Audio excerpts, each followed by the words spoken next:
পাত্রী দেখতে গিয়ে উপস্থিত সবার সামনে সজীব পাত্রীকে বলে উঠল, আপনি কি ভার্জিন? আমার কিন্তু ভার্জিন বউ লাগবে। সজীব এমন কথা শুনে উপস্থিত সবাই নড়ে চড়ে উঠল। এই ছেলে কি কোনো কাণ্ডজ্ঞান নেই? পাত্রীকে বড়া মজলিসে এমন প্রশ্ন করে? পাশে দাঁড়িয়ে থাকা মেয়েটি লজ্জায় মাথা নিচু করে দাঁড়িয়ে আছে। তখনই পাত্রীর বাবা দাঁড়িয়ে সজীবের বাবাকে বলল, কেমন ছেলে আপনার? এত দেখি পুরাই মেন্টাল। কার সামনে কি বলতে হয় সেটাও জানে না। এমন মেন্টাল ছেলের কাছে আমার মেয়ে বিয়ে দিলে তো আমার মেয়ের জীবন নষ্ট হয়ে যাবে। আসলে ব্যাপারটা ওইভাবে নেবেন না প্লিজ। আপনারা আমার বাসা থেকে বের হবেন নাকি আরও অপমানিত হবেন? আগে নিজের ছেলেকে একটা মেন্টাল হাসপাতালে পাঠিয়ে ভালো করুন, তারপর এই ছেলের জন্য মেয়ে খুঁজতে বের হন। আচ্ছা, আমরা চলে যাচ্ছি। সজীব এখনও বসে বসে কথাগুলো শুনছে। তার সামনে যে বাবা অপমানিত হচ্ছে সে যেন গায়ে মাখছে না। সজীবের বাবা রায়হান সাহেব এবার বাসা থেকে উঠে দাঁড়িয়ে সজীবের হাত ধরে বলল, চল বাসায় যেতে হবে। কিন্তু বাবা, আমি তো এখনো আমার উত্তর পেলাম না। মেয়েটা তো কোনো জবাব দেয়নি। তাহলে কি এবারও আমার বিয়ে হবে না? রায়হান সাহেব সবার কাছে সরি বলে সজীবের হাত টেনে ধরে নিয়ে বাসার বাইরে চলে এলো। এই ঘটনা আজ প্রথম নয়, এর আগেও কয়েকবার পাত্রী দেখতে গিয়ে অপমানিত হতে হয়েছে রায়হান সাহেবকে। কি করবে, ছেলের তো বয়স হয়েছে, বিয়ে তো করতেই হবে। ছোটবেলা থেকেই সজীবের মাথায় একটু সমস্যা আছে। তার মুখে যেটা আসে সে সবার সামনে সেটাই বলে দেয়। সজীব বাবা মার একমাত্র ছেলে, দেখতে স্মার্ট হলেও বোকাচোকা ছেলে। এখনো বাবার হোটেলে বসে খায়। সে মাঝে মধ্যে যেতে বলে কিন্তু সে যায় না। সজীবের আচরণ এখনো সেই বাচ্চাদের মতোই। সজীবের বাবা মা একটা স্বপ্ন, এমন একটা মেয়ে ছেলের লাইফে আসবে যে সজীবের জীবন বদলে দিবে। ছেলে চিন্তা রাতে ঘুম হয় না। কিছুক্ষণ মধ্যে রায়হান সাহেব ছেলেকে নিয়ে পৌঁছে যায় বাসায়। দরজায় কলিং বেল চাপ দিতেই রায়হান সাহেবের স্ত্রী আমেনা বেগম দরজা খুলে দিয়ে বলল, কি গো, তোমার মুখ এমন দেখাচ্ছে কেন? আজকে মেয়ে পছন্দ হয়নি? মেয়ে ভালো ছিল, কিন্তু তোমার মেন্টাল ছেলে সবার সামনে মেয়েকে জিজ্ঞেস করে বসে ভার্জিন কিনা। তখনই সজীব বলে উঠল, মা, বাবাকে বলে দাও আমি ভার্জিন মেয়ে ছাড়া বিয়ে করব না। আমেনা বেগম বলল, তোকে এটা কে শিখিয়ে দিয়েছে যে বিয়ে করলে ভার্জিন মেয়ে বিয়ে করতে হবে?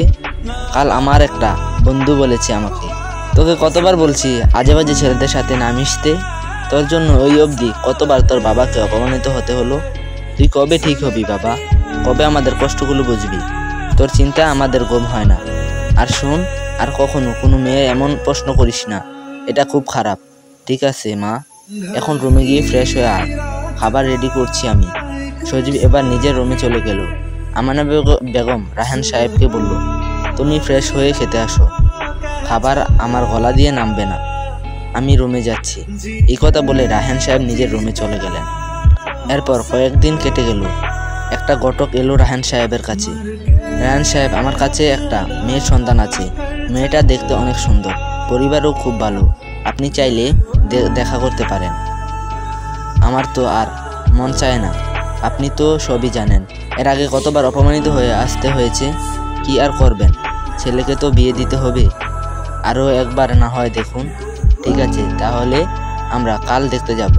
ঘটক চলে গেল। রায়হান সাহেবের কিছুক্ষণের মধ্যেই বাসায় গিয়ে তার স্ত্রীর সাথে এটা নিয়ে আলোচনা করল। পরের দিন বিকেলে সজীবকে ভালোভাবে রেডি করিয়ে দিলেন আমেনা বেগম। বের হওয়ার সময় আমেনা বেগম সজীবকে বলল, বাবা শোন, ওইখানে গিয়ে এখন এমন কিছু বলবে না যাতে তোমার বাবা ছোট হতে হয়। মেয়ের পছন্দ না হলে সেটা তোমার বাবাকে বলবে। আর ভুল করেও মেয়ের প্রশ্ন করবে না তুমি ভার্জিন কিনা। এতে করে সবাই তোমায় খারাপ ছেলে মনে করবে। ঠিক আছে? ঠিক আছে মা, যাও তাহলে। আর আমার কথাগুলো অবশ্যই মনে রাখবে। তারপর ঘটক সহ তিনজন বেরিয়ে পড়ল। কিছুক্ষণের মধ্যেই তারা একটা বাড়ির সামনে গিয়ে নামে। বাড়িটা খুব সুন্দর। বাইরে থেকে বাড়ির দরজার সামনে গিয়ে কলিং বেলে চাপ দিতেই একটা মহিলা এসে দরজা খোলে। আপনারা এসেছেন? ঘটকের দিকে তাকিয়ে কথা বলল ভদ্রমহিলা। তারপর সবাই ভিতরে প্রবেশ করে। আজকে সজীব চুপচাপ বসে আছে। মায়ের কথা সে মাথায় রেখেছে আজ। মেয়ের বাবা এসে ওনাদের সাথে কথা বলছেন। কিছুক্ষণের মধ্যেই একটা মেয়ে সাজিয়ে নিয়ে আসে মেয়ের মা। মেয়েটা এসে তাদের সামনে বসে। রায়হান সাহেব মেয়েকে প্রশ্ন করলেন, মা, তোমার নাম কি? জি, জি, আমার নাম ইরা রহমান। খুব মিষ্টি নাম তো, আর তুমিও দেখতে খুব মিষ্টি। এবার সজীব মেয়েটার দিকে তাকালো। মেয়ে খুব সুন্দরী, পরনে তার লাল শাড়ি, কপালে কালো টিপ, গোলাপি ঠোঁট। সজীব মেয়েটার দিকে তাকিয়ে আছে এক নজরে। সজীব মেয়েটার দিকে তাকিয়ে বলল, বাবা, আমি এই মেয়েকে বিয়ে করব। সজীবের এমন কথা শুনে উপস্থিত সবাই তাকালো তার দিকে। তখনই রায়হান সাহেব বলল, বাবা, আমরা মেয়ে দেখতে এসেছি, আগে বাসায় যাই, তারপর আমাদের মতামত জানাবো। মতামত জানানোর কিছু নেই, এই মেয়ের আমার খুব পছন্দ হয়েছে, আমি একেই বিয়ে করব।